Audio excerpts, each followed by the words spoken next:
Bank of Canada held its overnight lending rate.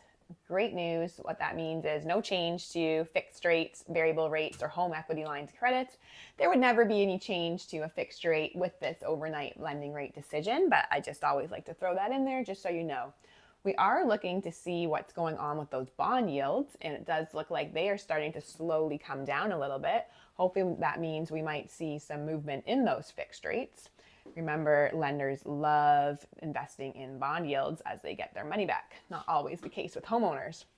Speaking of you homeowners, 44% of all mortgages are up for renewal this year. That's a crazy high number. If that's you, please reach out before you sign anything and we can go over all of your options, okay? Some homeowners are going to be stuck in a no positive equity situation, meaning that they might just have to renew with their existing lender. However, if you have some high interest, credit card debt, vehicles, student loans, that kind of stuff, it might be a good opportunity to look at rolling that into your mortgage if we have room to do so, okay? The Bank of Canada is really looking at three pillars, and that is GDP, inflation, and job numbers. They want to see those inflation between around 2%, which we're hovering around.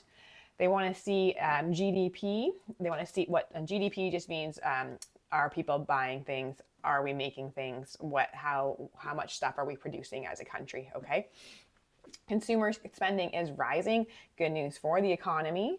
But we'll have to see if that continues because, yeah, people are strapped right now, and especially with all those renewals coming up, and maybe they are not prepared for the interest rate jump that they're going to see. If you bought your house in 2021, your interest rate was probably around 1.77, and now it's going to be somewhere in the fours. So that is a big change, okay? But 3 million mortgages are up for renewal, okay? There's lots of opportunity, especially if you're going to be buying a house this year. As a first home buyer, you are in a great position. Conditions are here.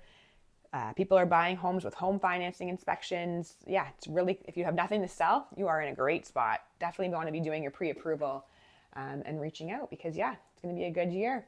We've got lots of events coming up this year for home buyers, specifically downsizing events, first home buying events, home and lifestyle shows. So, yeah, follow along. It's going to be a good 2026. Please let me know if you have any questions. Hey, I'm Lara Rockefeller, and I help everyday Canadians like you with their finances and their mortgages.